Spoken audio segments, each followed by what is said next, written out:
Ubuyobozi bw'umurenge wa Muganza bwabwiye TV na Radio 1 uko abaturage ari bo babahamagaye bababwira ko umuyobozi w'akagari ka Gakoni arimo kwiba. Ni nyuma yo kumubona asohoye amabati 4 muri 20 yari abitse muri ako kagari. Aya mabati akaba yari yateganyirijwe kubakira abaturage batishoboye ubwiherero nk'uko bigarukwaho na Ngirabatware James, umunyamabanga nshigwabikorwa w'uyu murenge. Mu ijoro ryakeye abaturage batanze amakuru ko hari amabati ari gusohorwa mu kagari ka Gakoni abereye umuyobozi. Abaturage bavuga ko ari uri kuyasohora afatanyije n'umuzamu n'abandi bantu bayikoreraga. Biba ngombwa ko tubikurikirana dusanga koko nibyo. Ayo mabati yarangahe yari abandi?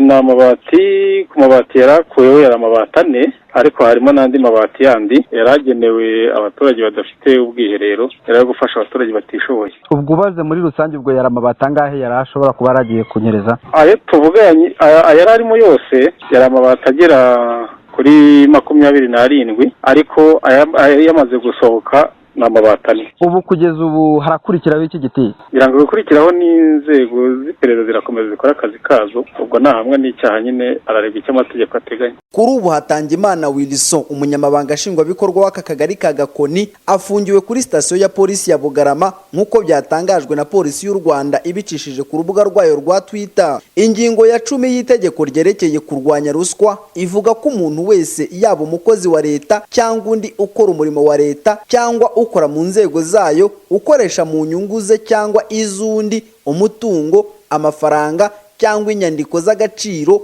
yahawe cyangwa yashyikirijwe kubera imirimo akora, cyangwa ukoresha mu nyungu ze abakozi ashinzwe kubw'umurimo abakoze icyaha. Iyo bihamijwe n'urukiko ahanishwa igifungo kitari munsi y'imyaka 7 ariko kitarenze imyaka 10. Ni ihazabu y'amafaranga y'u Rwanda yikubye inshuro kuva kuri 3 kugera kuri 5 z'agaciro k'umutungo yanyereje. Ubuyobozi bw'uyu murenge kandi buvuga ko Hatangimana Wilson yari amaze umwaka n'igice yimuriwe muri aka kagari ka Gakoni. Gusa ngo hari abaturage bari bamaze iminsi bamurega ko yabarangirije imanza bakamwishyura amafaranga ariko ntiyayashyikiriza ba nyirayo. Aba nabo kuri uyu wa Gatanu bari bazindukiye ku biro by'umurenge wa Muganza gusaba ubuyobozi kubasobanurira uburyo bazishyurwa amafaranga yabo. Mu murenge wa Muganza w'akarere ka Rusizi, nari Ntacyurutimana Alfred, TV1.